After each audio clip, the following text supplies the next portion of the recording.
Hey, it's Chris from Liege Games. Let's talk this week's Kickstarters, right? A little bit under the radar, a little bit of stuff everywhere, a few things that were a little surprising. We'll break down it all. If you missed it earlier in the week, I released my review of Bullet from Level 99 Games. Spoilers, it's probably going to be one of my top 10 games of the year. A couple Kickstarter previews of games that are going to be launching in the near future over the next month or so. And tomorrow's upcoming what games you need to know about that are launching next week on Kickstarter. So that is a little glimpse of what is upcoming, if that sounds good to you. And if you're not already sort of down here, that'd be super awesome. Everyone counts. Trying to get to 10,000 before the end of 2021. It's complete long shot improbability, but let's do it. Or darn trying. So, that's it. That's what's out there. As always, thank you for watching. Thank you for clicking. Thank you for just watching and putting up with me. So, it's enough ramble. Let's do this. So first up here is Micro Dojo. Talked about this one last week. A very small tactical Euro worker placement where you are moving the workers around, and the caveat being you cannot move the worker that was previously played by yourself or your opponent in this two-player very strategic small box game. And the interesting thing is, I mean, it's €5. It's $8. And they are doing absolutely fantastic. I don't think they were expecting either based on the little emoji right here, but already at $6,000. So already almost 10 times its funding goal. And it's just little, small, deep. It is what it is. And the price point is right. And even they're just doing different waves. So it's not even an early backer thing.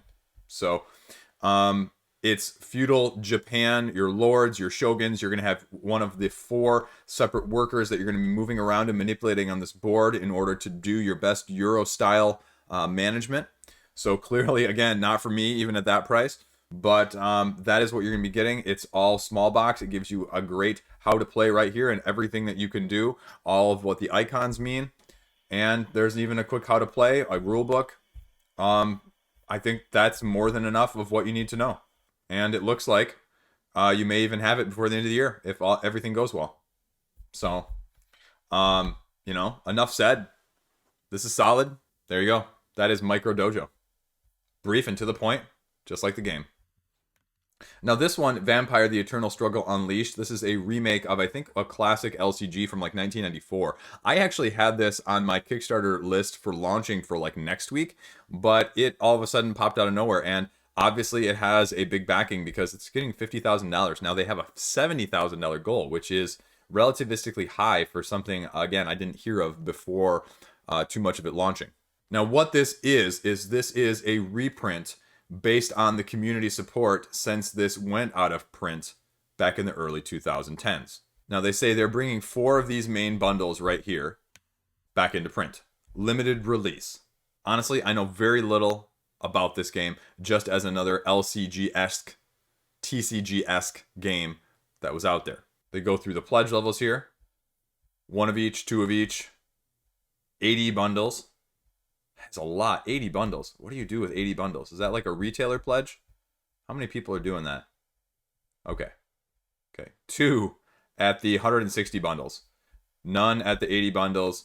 And 84 at the $200 bundles. And I mean, obviously, if you're like deck building in these situations, having 2 copies of each of these expansions is going to make deck building a lot easier. Just one of them, as you may know, if you've done any sort of deck construction type of situation in any of these core type games with the TCG or the LCG model, in order to be competitive, I mean, that's really what you talk about doing. Now, do you need it if you're casual? Probably not. That's probably where this pledge level comes in and why you have 139 there, almost an equal amount. So that's what you're getting. And it just kind of runs you through what you're getting in all of these sets, what cards there are, what type of card game it is now. It's by Richard Garfield, actually, so I did not know that. This is the 5th edition. 5 pre-constructed decks ready to play, as well as all the help sheets, everything else you're getting, sleeves, stretch goals, promo cards that they're throwing in here, and there's even a rule book. So you can check that out from the Black Chantry. And that's about it. So, I mean, this is clearly a niche thing. It clearly has a community support. There must have been a desire for this. And, I mean, there clearly is already the fact that it's already raised $50,000 in like the first 24 hours. So, If you had any interest in vampires and TCGs, this might be your fancy. How does it stand up compared to the newer ones, though? That's the side I can't really speak to. I'm not going to go into the rule book, but if that's your vibe, check it out. Next up is Monster Capture Race. And now they self-described a triangular board game, and you'll see why it is, got the subtitle as that, because it's literally in the shape of a triangle as the board on the game. And they've raised almost $6,000 at this point, and 35 backers, because they've got some more expensive pledge levels than I was expecting, just based on what I see there. You can see they've got this $285 pledge level, which gets you 2 exclusive editions, plus all this miniatures and the dragon miniatures, which I didn't see when I was just scrolling down a little bit earlier ago. And then you've got this equipment chest, gets you 6 copies, and then you have this basic level with the miniatures. That's 10 people backing it right now for $150, and then just the base game itself at $40. So that's a big jump between miniature and non-miniature. And the other problem with this is you don't even get the stretch goals at the $40 level. So, there you go.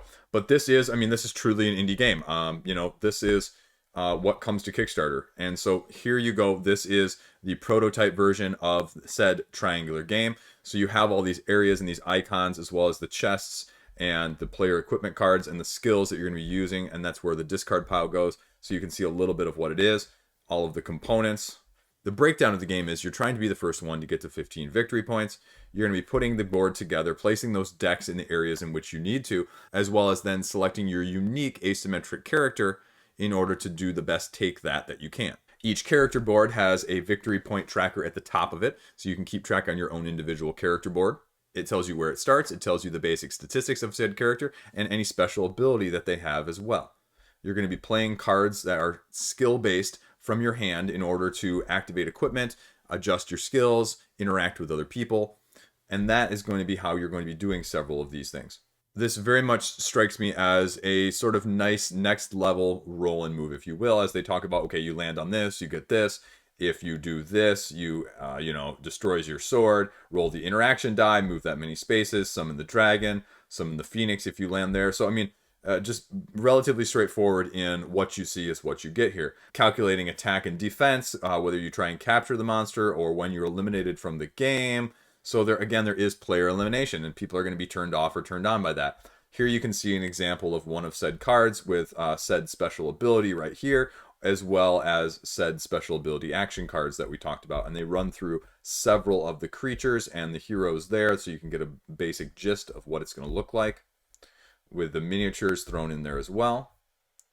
And then they run through some cards. Here's the dragon miniature. But the biggest question I would have in this game is, one, like I said, 40 to 150, that's a lot for miniatures. Two, as an indie game developer, as a new person creating a game like this, would they have been better off, or would they be better off doing non-miniatures and doing standees? Lower price point, get more people in, get funded faster, lower funding level needed in the first place. Because we all know how bad miniatures, or how much miniatures can cause overhead-wise or logistics-wise or just cost-wise. So that would be my biggest concern. It seems like just this is what Kickstarter is for. If you're interested at all in supporting this, Monster Capture Race, go check it out. This seems to be all the rage and the trend right now. This is the Cursed Exhibition. It's a detective mystery package. And you can see it's already raised almost 400% of its funding goal already within the first 24 hours. And you are detectives, and this is a standalone 6-episode mystery series in line with the previous products that they have put out.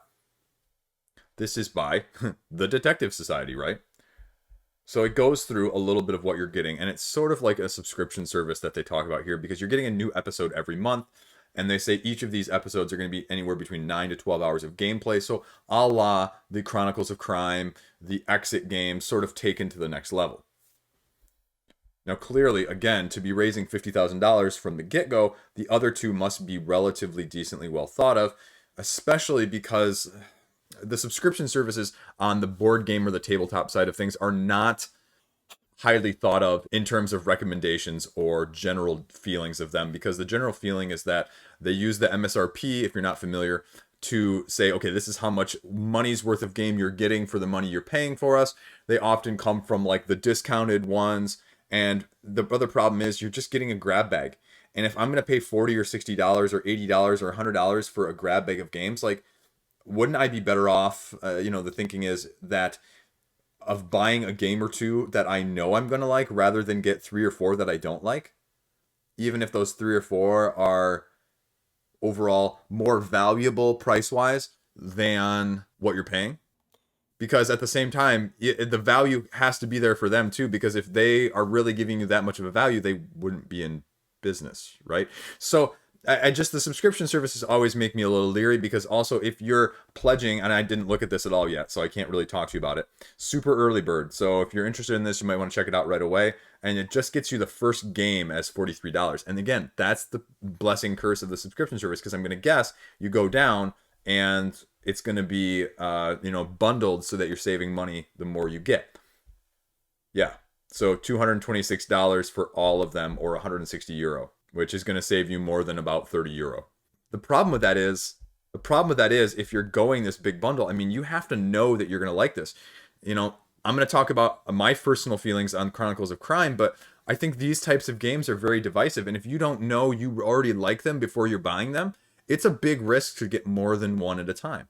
If you really like them, I mean, yeah, you can get a ton of gameplay, a ton of time out of them, and oftentimes you can sell them or trade them to someone who doesn't have them, who really enjoys them, and either swap or, might probably not get your money back, but get a good portion of it, because you're not getting rid of things, because it's not really losing a ton of value, because oftentimes the good ones are very well thought of.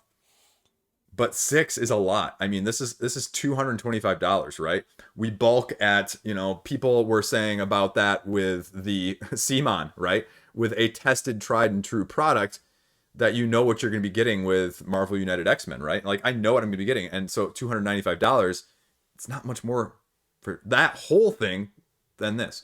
Now, you can argue which is going to get to the table easier, which is going to be easier for you to sort of take advantage of. And I guess that really is where the make it or break it is, because I can see it being either way on that side of things if you are really big into this. But I think this is also a niche within a niche, and it's going to be hit or miss. But clearly, raising almost $56,000 in the first 24 hours, people like it. So clearly, it's hitting the mark with some people. The other question is, when you have these campaigns, like, how actually tied in are these? Is this loosely tied in? Is it really going to be that deep? How deep are these mysteries? How deep are the people making it actually going to tie it into? So, okay, package, get your thing. There you do. You've got physical items. You've got some technology, which, again, the technologies, again, it's a hit or miss. It's very divisive in terms of what it is, but especially with these detective mystery types of things, I think most of them are using it, especially the quote unquote more immersive ones, because in order to have the content without having the significant overhead otherwise in terms of production as well as just cost, the app is easier to develop, frankly speaking. And then once you develop it for like one of these, you could probably use it on all the subsequent ones with modifications. So I'd say that's where their, bottom line is probably the best. Exhaustive clue system, selecting the right stuff. Exhaustive clue system, selecting the right stuff there at the end, and there you go. And they've got a few reviews on here. Obviously, again, like, you can't really review this like too in depth, right? Because you don't want to spoil it either. So I'd say definitely check out the individual reviews either on this page or on Board Game Geek or the subsequent related forums, because again, how does this compare? How does this stack up? And I am the wrong person to ask from a mystery standpoint, because these are not my bread and butter. But if it interests you, it seems to have a good enough pedigree that people are coming back. So that is the Cursed Exhibition, the detective mystery packages. Next up is Flex NBA, a basketball strategy board game, and you can clearly see that there is going to be app integration. So again, app integration, are you for it? Are you against it? How do you feel about it? And again, that might be a turn off or turn on, just depending on what you're looking at. Now, the interesting thing is they say this is officially licensed. And, that's always the biggest thing I see in these situations is the licensure and how it's approved, how much of it has been approved, how much needs to be approved, because how is that going to affect the timeline, the production, everything else that goes along with that. So what you're doing in this game is it's always an augmented reality board game bringing pro sports to life. So what are you doing? You have your team of basketball players that have special skills called flexes. There's going to be tiles that you're going to be incorporating of coaches that change the game, shoes that somehow boost up your stats, and then drinks that are going to boost you as well. You and your opponent start the game with 5 player tiles and 10 of those effect tiles, if you will. So what you're going to be doing here is you're going to be rolling this die, and then that is the ability that you get for that turn, and then you have to choose the player, the opponent chooses a defender, you make the right combo, and you rack up damage based on, you know, basically offense versus defensive skills here. And then your opponent does the thing, and you get to see what it looks like in a little bit of augmented reality pixelation combination. I mean, the biggest selling point is probably the fact that they appear to have some of the actual likeness of stars, because I know a lot of people are going to be brought in by that. Now, is it a game for me? No, I have no interest in this augmented reality thing. I'm not sure the gameplay is going to be there to my liking. It's an interesting incorporation because we don't see a lot of sports games in the first place. Now, they say that there's going to be a rule book up there. Here's all the price points. What you're getting actually, $35, 2 all NBA level player tiles at the $55. So is that one extra player tile $20? That's a lot of money. 3 all NBA player tiles and plus 1 NBA. So yeah, this is a huge package. And this is probably the licensing thing that I was talking about, right? This is a huge amount of money for a very little content. Because you have 5, 6, 7, 8, 9 tiles, essentially. So if you're telling me each player starts with like 5, you don't even really have enough for this, do you? At the $100 pledge? $200 pledge is going to get you a couple more FX tiles and 1 extra MVP. I mean, this is trying to pay off the IP is what it looks like. The price point is immense. So, I mean, clearly, again, it's hitting an audience because it's funded. But I don't know how you're going to fund that. I think $15,000 seems like a very low goal for something like that, because I can't believe that that would pay for the NBA licensing unless they have a very small percentage of the NBA guys. But this doesn't seem like almost enough people to play the game with, right? You and your opponent start the game with 5 player tiles. Like, I feel like I'm missing something here because you only start with 5 player tiles. So each of you is going to have this $35 kit. And then you only have 6 tiles that you can be playing a 5-on-5 game with, right? Clearly, I'm not the target audience. Clearly, the NBA likeness and that sort of things is going to pull people in, like I mentioned, but I'd stay away from this because I just don't know what the end product is going to look like and how well is it going to be supported, especially as a first-time creator. Like, hey, you know what? This, if it works, great at retail. If it's that good, especially to get their likeness and their license, I would hope it would show up at retail. Otherwise, I'd be very cautious with something like this, though.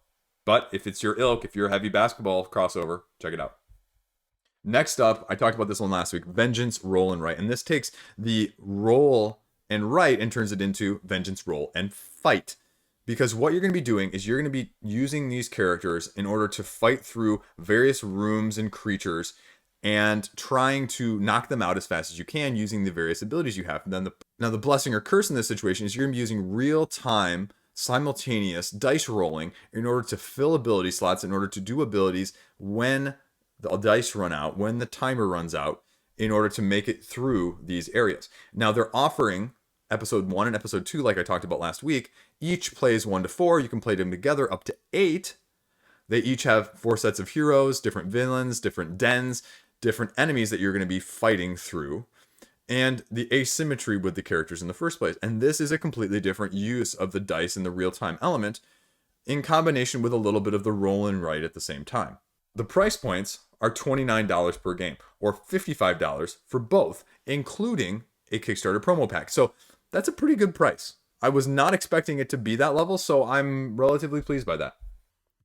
I mean, again, it's $55 for roll and writes, but again, done in a very unique way. Here it talks through how you're filling these combos, filling these abilities, and then using them in order to do what you need to do. You can see that you're simultaneously rolling and rolling and rolling until you get what you want, and then you're grabbing more dice, and then you're going into these dens and these areas and trying to clear out the bad guys using set abilities that you've already selected and rolled for prior. It's fast, it's quick, it looks like it's a low overhead. I mean, honestly, I'm not surprised that it's funded. This looks like the game that would be great just to, you know, kick back and relax and play something light. Now, if you're not familiar, this is also in the same genre IP world in the original standalone Vengeance game. So they're offering the base game here with the miniatures as well for a reduced price, they say, of $50. So there are also pledge levels that reflect that. Base game with one, base game with both. And they've got the rulebook up on the page so you can take a look at it as well. It's not a long rulebook. It's only 8 pages. It's, roll and fight just like it says. They give you a little bit of iconography in terms of what those icons mean, what they're going to be doing, and how you're going to be scoring those points, either by damaging the boss, killing the boss, fulfilling certain objectives in those areas, collecting loot, or just leveling up yourself. Because as you saw, these card slots at the bottom are just that. You can stack in different abilities that are going to be sort of in and out, I think as well, probably looks like with the items too. And you're just going to be tracking everything. I mean, it's relatively straightforward. You've got the iconography on the board here in terms of setting up. Some rooms have objectives, some rooms have a boss, a minion, and there's different types of minions, grunts, tough guys, blockers, henchmen, gunmen, which are all going to have different ways in affecting you or fighting you off, if you will, or dealing with. And you just cross out the enemies as you beat them. You're setting things up, relatively straightforward, taking care of all your stuff, and it goes through the 4 phases that you're going to be doing. Prep phase, rolling phase, fighting phase, resolution phase. So again, relatively straightforward. Prep phase is everybody takes their own 4 fighting dice. Then somebody grabs 3 dice to roll for the preparation dice, puts them on the spaces, and then each player starts performing those preparation actions that are rolled for their character. And it runs through, okay, training, purchase, healing, recon, or looting. Then you're going into the rolling phase. You start rolling 4 fighting dice in your area. You may not re-roll certain phases though, and that's the big caveat. Your basic dice abilities are there, and then you have other abilities that you're going to be able to use during that time as well. You can assign any number of sets of dice to your basic abilities, but some can only be used once, and that's going to be where those upgraded skills or abilities come in, the nuance between those. Otherwise, you're just rolling, going, matching, getting a new set of dice, rinsing and repeating. Then, the problem is, that little symbol that I mentioned, this little heart drop, that is the one you cannot re-roll. That is also the one that affects your life points. So you're, a little bit of press your luck tied in there. Then what you're doing is you're going through and starting to fight some of those guys in those areas. And you can see all of what different actions do in how you evade, you jump, you heal, you wound, you can kill. And then any objectives that are completed, you can mark those off. Resolution phase, sort of the cleanup, if you will, including getting wounds in case you didn't clear stuff out well enough. And then final scoring after the 4th round. So again, relatively straightforward. This is one that you're either going to like it or you're not going to like it. And the concept is what it is. So obviously, like it said, 3 times its funding goal already in the first day. It's going to hit a bunch of stretch goals, see what else comes with it, and see if it's up your alley. That is Vengeance Rolling Right. Next up is Unicorn Stew, and this is a very straightforward game. This is a 3 to 6 player game that is almost 200% of its funding goal, and it is by the people who did Kittens in a Blender. So if you're familiar with that, if you like that, if that was of interest to you, if that style of interest is what you like to play, this is a game that you want to take a look at. Now, this is from Redshift Games, and it's a very, very straightforward game. The rules are really only 2 pages. The game is based upon the premise of you're trying to feed the king whatever he is looking for. And so he is going to put out an order. And you have 6 cards in your hand that you are dealt at the beginning of the game. And you are trying to take the card that matches closest to the fare that he wants. And he is going to have 2 types of things. It is going to be an ingredient and a type of food. So the example that they use in the rulebook is it's going to be dragon street food, for example. And so if you have a dragon dish, then you're going to meet one. If you have a street food, you're going to meet the other. But if you have one that does both, you're going to win. And now where does the title come from? It comes from the fact that there are also wild cards called Unicorn Stew in there that he will always take over, even if it matches his order that somebody else plays. And this is where the tricky nuanced part of the game is. It's not that tricky, but this is where it is that if 2 of the same card are played, then they cancel each other out. And that includes the wild Unicorn Stew. And so what you're trying to do is you're trying to become the first person that has 3 cards, now this is the clarification, with the same key ingredient. Doesn't matter what ingredient, but it matters that they are the same. If you run through his whole order deck, then one with the most cards won, in general, wins. That's it. There's a little bit of sabotage. There's a little bit of tiny take that. You're getting a $20 game. If you want a little bit of everything else, you can get the $30 pledge, some stretch goals with this promo card. There you go. And you can add on some of their other games. That's it. So if this style, if this type of game appeals to you, I mean, low maintenance, low overhead, easy to get to the table, that theme, there you go, Unicorn Stew. So next up is Mosaic, A Story of Civilization. Now, I talked about this one last week a little bit. It's already over 2.5 times its funding goal of 100,000, so it's relatively impressive. It is a 2-hour, supposedly, civilization game that has a relatively good pedigree from the designer, Mr. Grover, who has a history of other civilization games as well. Now, this is from Forbidden Games. I actually backed their last game, Lizard Wizard, and, I'll talk about that more in a little bit and how my thoughts on that tie into a little bit what we're going to see down lower. And just looking at the map here, it kind of reminds me of Mare Nostrum Empires, with sort of how the areas are divided up and how you're going to be placing tokens in this sense rather than the little wooden figures in Mare Nostrum. So just on the periphery, that's my first glance. Now, all of the big people have seen it. You're going to see all the people with like double-digit subscribers in terms of the tens of thousands down here at the bottom in terms of previews, overviews, things like that.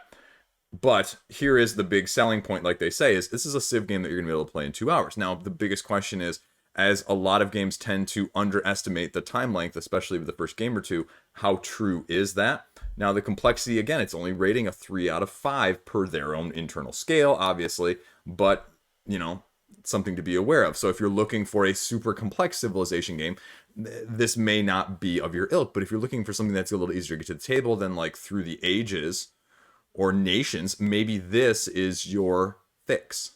So it just goes through all of what you're going to get here. And you can take a look at all of it. You're getting a bunch of leaders, technology, build cards, wonders, miniatures. Now, this is where the price point is going to be different. And I like the fact that they're offering 2 price points. You'll see that the difference in these price points is relatively significant with or without the miniatures. Goes through a little bit more here. How do you play? So the basic gist of it is you have 8 actions that you're going to be doing, because this is, in a sense, a big action selection type game. You do one of your actions, you produce whatever you're going to produce, and you're trying to build wonders, trying to make your government stronger, and you then have all of these components that you're going to be trying to maximize throughout your expansion. Here you go, previews, reviews, previews, previews, previews, previews, previews, previews. So here's the pledge levels that we were talking about earlier. $79, which honestly, with a premium edition, it sounds pretty good. Now, again, $70 more gets you the Deluxe. And this is the interesting thing, is all daily unlocks versus all applicable daily unlocks. Now, that was the issue with Lizard Wizard, was here's the tie-in. I wasn't terribly pleased. There was enough on Lizard Wizard for me to feel confident that I wouldn't lose money on it based on backing it versus the retail version. But there also wasn't a ton of additional gameplay. So if you're looking at this Colossus level, especially, you're going to be paying the $70 for the coins, the tokens, and the plastic. Primarily, if Lizard Wizard is anything to go off of. And I don't say that as a negative, I just say that more as an FYI. Because there's not, or at least there wasn't as much game content locked with the stretch goals in Lizard Wizard as I was hoping for. That would have made me feel a lot better about it from that standpoint, for blessing or for curse, depending on what side of the argument you fall on. So it talks about the add-ons with the plastic here, the coins, and they talk about all the other things. And then they offer some combo packs of their other games. And then they're doing, again, the daily unlocks. So we'll see what actually ends up there. Now, the rules, again, the rules seem complicated. If you're looking at it as a Civ game, honestly, it's really simple. It's really strategic. And with those 8 sets of actions, that is where the complexity comes in, of knowing the nuances and the details of all of those 8 actions. Otherwise, it's really straightforward. I mean, you're picking your civilization, you're getting your leader, you're getting your starting technology, you're building this build deck. And that's where the tricky part is, because there are 3 Empire cards stacked throughout that deck relatively evenly. But whenever the last one is pulled, because you don't know when it's going to be pulled, you score for a 3rd time and then the game finishes. And that could be a make it or break it for people. This is not like El Grande. I know it's not the same game type, but hear me out. It's not like El Grande where, okay, everybody gets their action, then you move to the next round. Everybody gets their action, you move to the next round. Everybody gets their action, you move to the scoring round. And you all know when the scoring round is going to happen and where it's going to happen and how it's going to happen. This is not like that. You know it's going to happen. You just don't know the exact timing. So Do you like the variability in that? Do you like having to be on your toes? Or do you like the predetermined, this is when we're going to score things? So that is one thing that you probably need to know about this game. Then, there's taxes and tariffs. You're starting all your stuff. Here are the 8 actions. And the majority of the rule book from like this page on, 9 on, is either appendixes or explaining these 8 different actions: technology, building, military, population, work, tax, wonder, and government. So, again, knowing them and being able to remember which one is which, that is probably going to be the biggest challenge.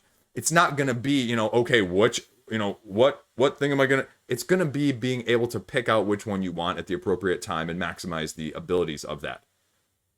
And if you like that, great. If you're not so much on that, I mean, obviously civilization games might not be your thing in the first place. But that's it. I mean, there's really not a whole lot else in the rulebook. So then you're just left with a little bit of the how to play, and there you go. That's it.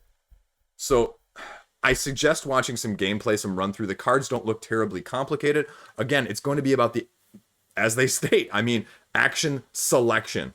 Choosing the right action, the right time, the right situation compared to other people, compared to the board state. That either appeals to you or doesn't. But people are apparently looking for this niche.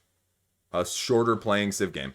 Is it going to match the hype, though? Because all of those comments down there are super, super, super positive. So, check it out for yourself. That's Mosaic, A Story of Civilization. Okay, so I sort of buried the lead with this one. Chip Theory's latest game, the version of the name I'm going to screw up. I'm not going to pronounce it, just so that no one can correct me in the comment section. But this is Victorum. Now, this is a solo game. However, they are offering a remastered version of the original where it has a solo, a cooperative, and I believe even maybe a competitive. Is that right? But it's doing really well. It's also a very short campaign from Chip Theory. Now, here is why I sort of buried the lead, and I want to do these in like sequential order, so that's why it's coming up a little bit later in terms of the launching. But the big kerfuffle was that if you know anything about Chip Theory games, they offer a strategist level pledge, and usually they offer 10 per campaign of, $600-esque dollars that gets you the core of every single game from this campaign going forward to the end of time. And that's a lot of money, but if you're really a big fan of their games, if you were really a big fan of their products, it's a great deal. Because, it takes you about 6 or 7 games, though, to make that break even. So, the big kerfuffle was they accidentally let in 300 there, if you can see that. And, I give them a lot of kudos. They did not go back on it. They said, you know what, we screwed up. It was our fault. We're going to be accountable for it. And everyone who is pledged in that level is going to get it. So, how does that affect things going forward? Does that affect them doing this in their next campaign, for example? I don't know. But, hey, they owned it. They owned it. They took care of it. And instead of being a disaster, they turned it into something very positive. So I give them a lot of credit. But that was why they were at like $250,000 within like the first couple minutes. Because everyone saw that and everyone jumped on it. Unless you missed it like me. And I just wasn't available at that time of day. So, so be it. But actually, some of us, like myself, look at that and go, I'm actually glad, because I would have been tempted, even though I don't, because I just know the value of that pledge. But I'm completely happy now. I don't have to worry about whether or not I'm going to be willing to spend $650 on this. So what is this game? This is a one-player, fantasy-esque, arena-style gladiator battling across the map, trying to achieve certain objectives, level up skills, beat other gladiators to recruit them to your team, to beat the final monster in the game. Rinse and repeat, as with a lot of Chip Theory games. I mean, yes, it's heavy chips on a board. Strategy, hexagonal, grid. The base pledge is $95, which honestly was a little bit lower than I was expecting. And then the remastered version that I mentioned as well is $125. And that is the best of their previous collections of this game, because there are many iterations. And then you can get both with the remastered chip bag, health chips, everything all in, but that's $255, which again is still a ton of money, but you see a lot of people, almost 1,000 people backing at that level. So, I mean, they have a cult following, and people really like their stuff that like their stuff. So, this is all of the stuff you're getting. Double-sided neoprene mats, which again, their chips and their mats are what they're known for. So, you're paying a premium, you're getting a premium product. however you feel about that. You have all your heroes, you have all your cards, you have all your references, and then they talk a little bit of how you're actually going to be playing. 4 play sessions, you're building up the stats, you're going through these various areas where you choose one of the heroes, for example, and then the other 3 heroes that you don't use become sort of your rivals. And you have to go to each one of their areas, and the longer you spend in the areas, the harder it is to beat them, and you beat them, and you can recruit them or recruit like allies of them, and then use that to beat the final monster that you're going to be playing against. You're traveling around, and there's going to be different types of events, lethal events, sport events, and opportunities. So you can see a little bit of the card play here that's going to be part of that. The tactics and abilities. But I think you start, actually, does the game come with more than 4 heroes? It might. Then you can move your gladiators around, trigger abilities, attack. And then like it says, the game takes place over these 12 weeks. And yes, here you go. The end of each act, you must make your way to the home region of one of these 3 heroes. And the heroes you didn't choose at your adventure, now you have to beat them. And you better equip and going forward. Final battle, special arena. You battle the Scion and the minions. So they have a bunch of these monsters as well that you get to see a little bit of as well there. Here they go through the heroes. Yeah, more than 4, I was right. And then, again, the pledge levels. So, I mean, this game is very well thought of as a solo game. I don't know how highly. I mean, I've only perused like the one-player guild on Board Game Geek, so I can't tell you exactly where it falls on the pantheon of games that they hold in high esteem. But I know overall, if you really like solo games and you like this skirmish style, this battling arena style, this is very highly thought of. And like I said, I mean, I don't think this is an unknown. I think this is a relatively solid, known product at this point. So you either like it or you don't. And this would be, honestly, probably a very good jumping in point. And I think that's what it was. I think the remastered version has sort of a campaignish as well. And so they hit stretch goals, and I mean, if they don't hit stretch goals, then they won't be including it. I mean, they really do the true stretch goals, and they always are $25,000 or $50,000 spaced apart. So you can kind of see what you're getting here with a few unlocks already of extra cards. And that's pretty much it. They've got a few extras there. Shipping is what it's going to be. I mean, it's always a big, heavy box. And shipping, actually, $10 for US is really good. So for $105 for what you're getting probably with Victorum, it's probably a good deal. But again, the premium is premium. And you're going to pay premium to get premium. And that's Chip Theory Games. If it interests you, check it out. Next up from Fireside Games is the Castle Panic Deluxe Collection. And now, again, $200,000, $60,000 goal, so 3 times its funding goal, already doing great from that side of things. And what this is adding is, I mean, this is deluxifying everything. And I think people are a bit split on the appeal of this. As I've seen people talking about a little bit on social media, like, well, you know, people wanted it, but then people are complaining about Deluxe. And you know what? You fall on one side or the other. Sometimes I fall on one side, sometimes I fall on the other.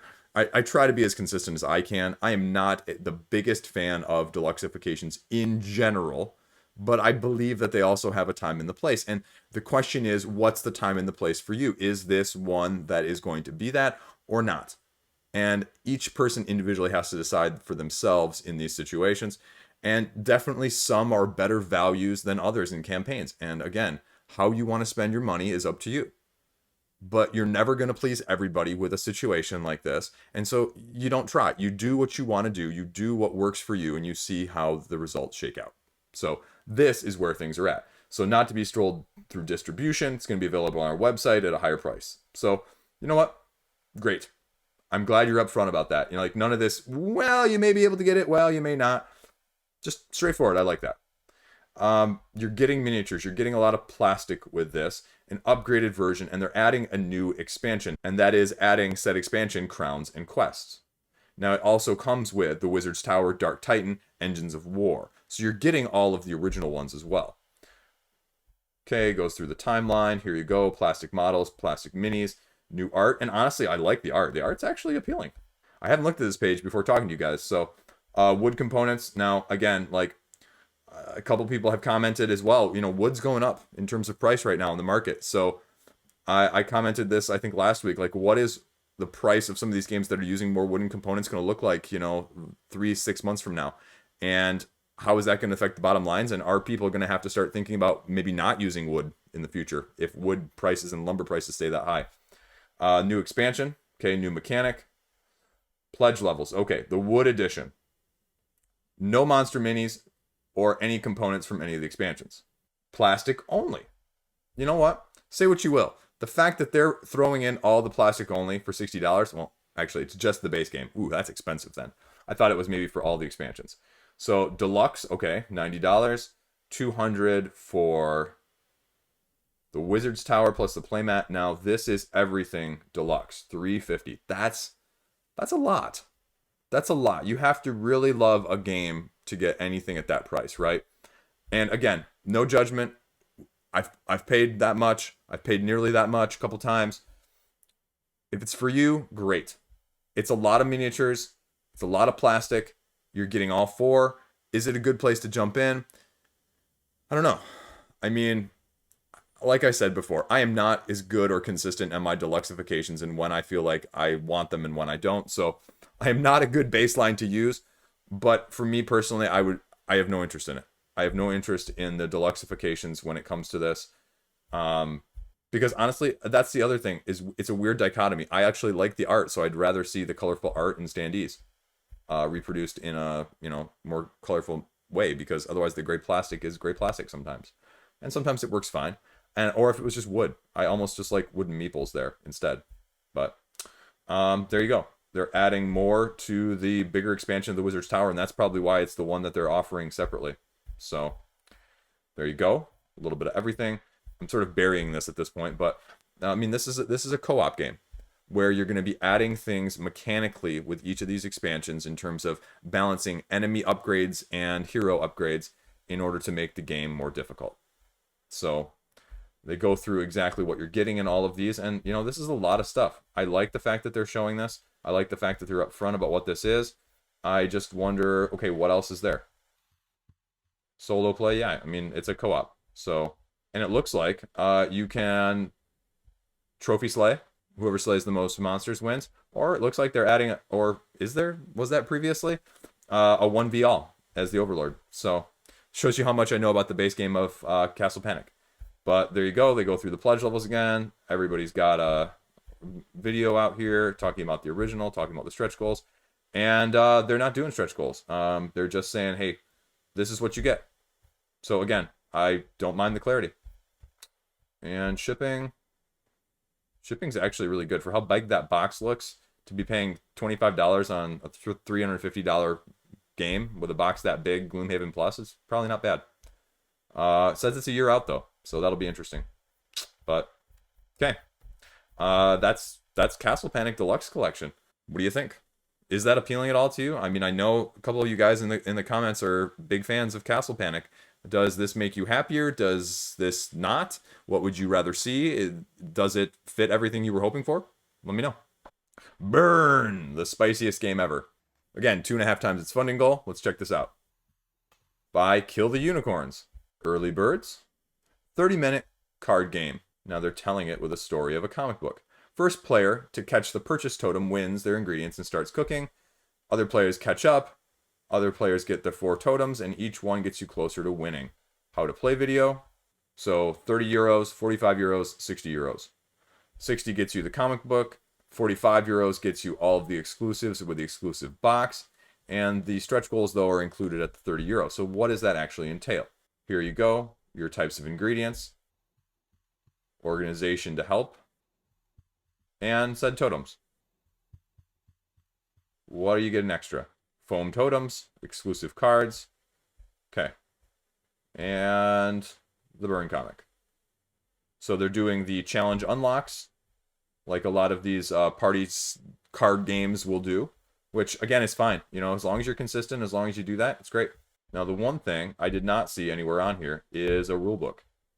Now, I'm not guessing it's too big overhead, but I just did not see it when I was scrolling through here. I'll give it a second glance. But I would be interested to see, again, like, you just need to see some of these games a little bit in action or a rule book to see, okay, is this light filler game for me? Because there are plenty of light filler games that I really like, and there are plenty of light filler games that I'm just not a big fan of. So it looks like they really only have the video there. So you're going to have to watch the video to sort of get an idea. But if you're looking for something that's clearly different, but is still appealing to a lot of people, check out Buurn. Next up is the Market, a quick 18 card game. It is 1/3 of the way its funding goal, and it's a pocket game. So let's take a look. I mentioned this last week, and this is just a straightforward 5 to 10 minute filler game, 2 players or solo. Now you can double up to 3 to 4 players if you get 2 copies. And here, let's check it out. So how do they describe it? They describe it as a quick press your luck resource management market style game.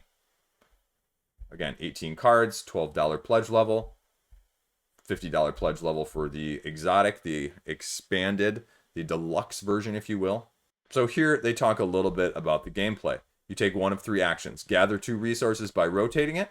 Explore it by flipping over the top card of the shared deck.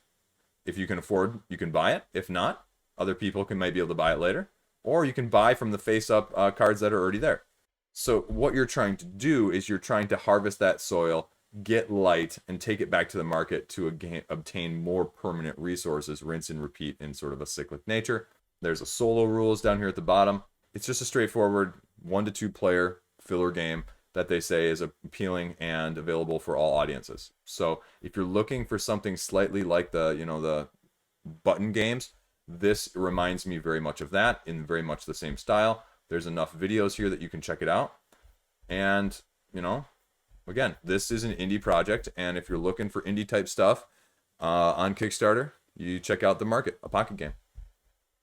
Next up is the party game, and this is already funded. It's over $11,000. So how do you play this party game? Play an inventor, pick an invention card. You have 30 seconds to pitch an idea to the rest of the group. Use your imagination, or if you need help, a prompt card. The investor picks the most, appealing pitch. And the core game will get you for $30. An expansion will cost you another $25 with the not suitable for work. And if you want everything, it's going to cost you $125. So a little bit of stretch goals. It looks like more pets with the expansion or with the sort of base game. Either way. Social stretch goals and backer votes depending on what social media you want to use. So that is the party game. Check it out if you're of interest in the party game scene. Now, next up is Battles for a Dungeon. And the reason I'm going to highlight this one is 1, it's an indie game. 2, they reached out to me via email and I said, hey, I want to talk about it, but it was in French. And so I didn't find it on Board Game Geek for that. So I wanted to talk about it here. And they actually have the page all in French, but then they link to the page on their website, which is the translation, so you can get a little bit better sense of what it is. And it is this map. It's sort of a little bit of an area control aesthetic where you're trying to control the center area for 2 turns in order to win the game. You are one of 1 different race, fantasy race, and your power is somewhat linked to the 4 seasons. 1 season is strongest for each of the 4 different races, but you don't know how long a season is going to last until it changes. And so that is what you're going to be doing. You can see a little bit of the standees, a little bit of the tokens. They've got a couple stretch goals here already. And they talk a little bit about the mechanics here. So at each turn, you'll discover power that's best optimized. And so they really talk about the fact that no dice are rolled. It's a strategy-based game where luck is very, very limited. And the people or the characters that you're using have asymmetric powers, but they really spent some time, they say, balancing them out.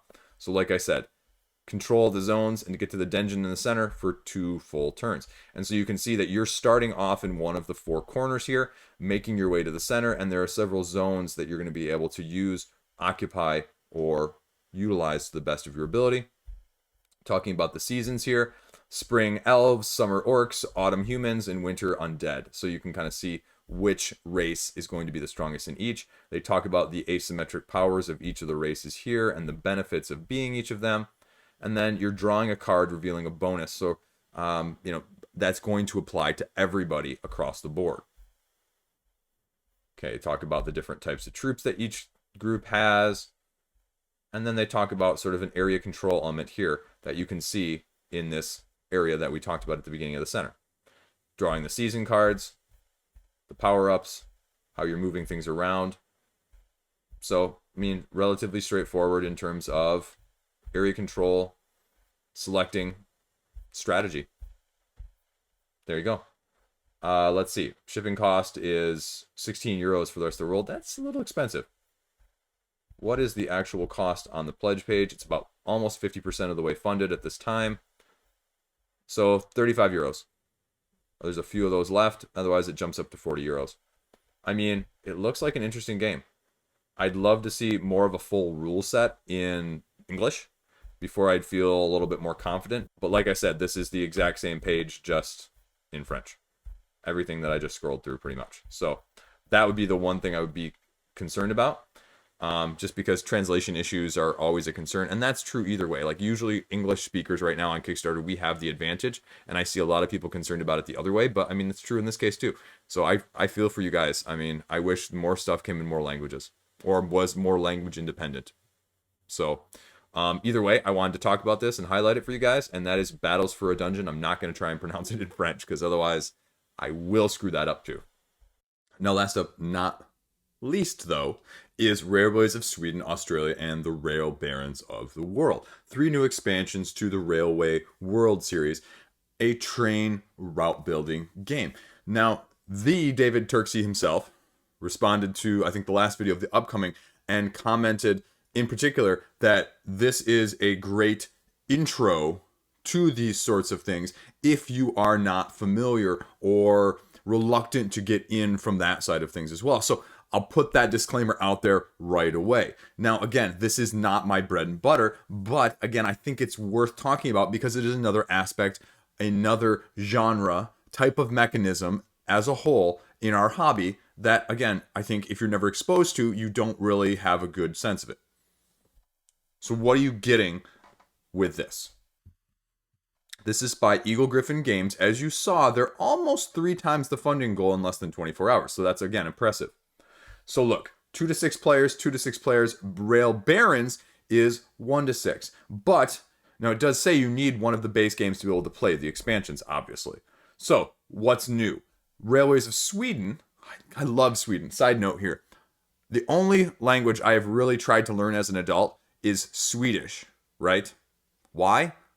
Because the best series, or one of the best series ever, The Bridge, is in Swedish. The original. Go check it out. Anyway, side note, over. Heavy mountain terrain. You're getting snowy tracks that are going to be used. New mining towns, engineers, ferry lines, and passenger expresses. Okay, what's Australia giving you? Several unique features. Again, terrain type of towns, borders, and a town becomes a gray city on the map. You can't build across the borders in this one unless you're building through a city or using the triple gauge operations card, whatever that is. So they look to be both adding new, unique mechanisms. Now, what is Rail Barons of the World, though? Universal Rail Barons you can use in multiplayer games with any of the other maps. So this is like a universal expansion add-on for any of them, sort of a compatibility thing. Sort of like the Partisans or the Exiles, maybe for Root, if you will, where you can just sort of throw it in anywhere and add a new gameplay element across the metaphorical board. Why are you backing? Okay. You're going to be getting some ice trains and mini expansions there. That's interesting. That's a nice thing.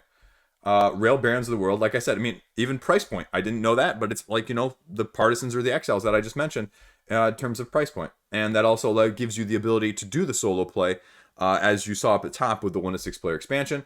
The expansion is only $29 or $32. So that's a pretty reasonable price. Ooh, that's a big map. Transcontinental. So I'm not sure, okay, which one is the Eastern US maps for that one or the Western. So, okay, there you go. And everything new, $72.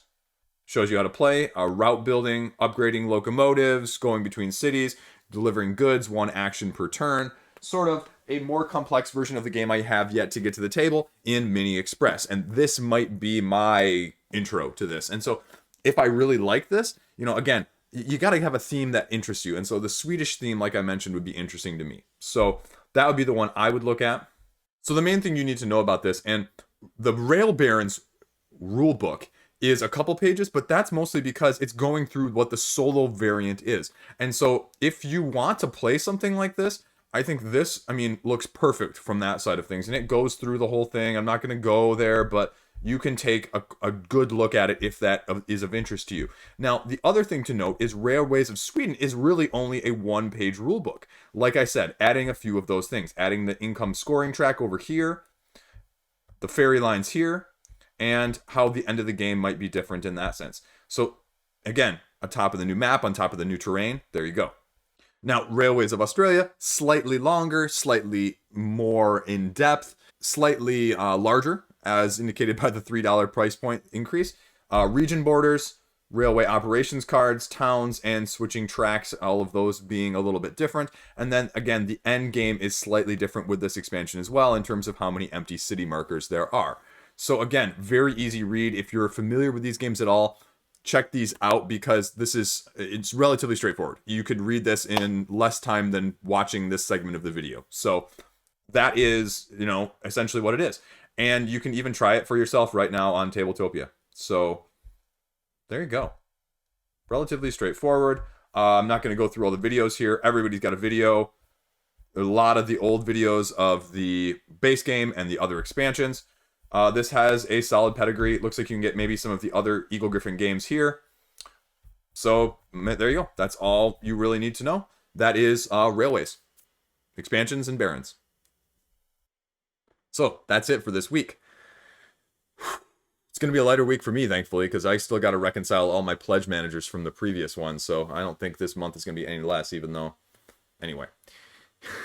So, as always, I hope you enjoyed or were willing, or maybe you missed them. I put out 2 reviews this past week, so if you want to check those out, I'd really appreciate it. I'm trying to get the format. I'm trying to get a little bit of overhead. I'm trying to get a little bit of, maybe not gameplay, but at least gameplay elements in there. Not enough to bore you, but enough that you get a grip or an understanding of what the basic gist of the game is. And just kind of go from there. I've got a couple, like I said, still in the pipeline that I'm working on that'll be coming out. I've got Millennium War. They sent me the prototype for that. I'll put out the unboxing over this weekend. And hopefully I'll have a little bit more of something concrete on that as well from a gameplay standpoint next week or the week after. I'm going to be having the Quests of Sorcado as well that are going to be previewed over the next week or so. Putting out a video for that hopefully as well because they sent me a prototype intro scenario sort of thing. And we'll just kind of see. I thought I'd throw this up as well. Go over to my Patreon, and this is not asking you to pledge, but I'm going to put a poll out on there that's going to be available for everybody. And I'm just going to list maybe like a dozen games from my collection. And so that you can, 1, get a little bit more insight into what's actually in my collection elsewise. And then 2, have you vote if you guys are interested, if you'd be so willing. What would you like me to talk about next in terms of a review? Because, I mean, some of this stuff is the new stuff, and I want to get a little bit of the hotness in there, to get a little eyes, to get a little hype, to get a little bit, feeling of that. But I also want to talk about some of the stuff that is really good, that's in my collection that I love. And so if you would be willing to, let's see how many votes we can get on something like that. I would love to get is 100 reasonable? 100 votes on, if I put half a dozen to a dozen games in a poll and said, which one would you like to see reviewed or talked about or gameplay or something in that ilk? Is that feasible? If there's somewhere between, 1,000 and 3,000 people watching this video, I think that's reasonable. But I'll put the link down below. And if you would be so willing, that'd be awesome. So I want to put out stuff that you guys are interested in. So let me know. Click there. That'd be awesome. Tomorrow is the upcoming video for Kickstarters next week. And like I said, hopefully an unboxing on Sunday, maybe something else on Monday. I'm just trying to, get a little bit out there, no time frame, but just something that you guys will enjoy. So as always, the goal is 10,000. I thought about this too. If you're actually making it to this part of the video, my wife doesn't know this yet, but I'll put this out there. If we can hit 10,000 before the end of the year, I will have my wife do her best 10 games of either 2021 or / all time. You've never seen her. You've never heard her on camera. But I will convince her, maybe, to do so if we can hit 10,000 by maybe the end of the year. The end of 2021. How about it? Challenge? Gauntlet thrown. So, as always, thanks for watching. Have a great weekend. Hopefully you're not working all weekend like I am, but If you are, hey, I'm there too with you. So, as always, stay classy. I'll see you around.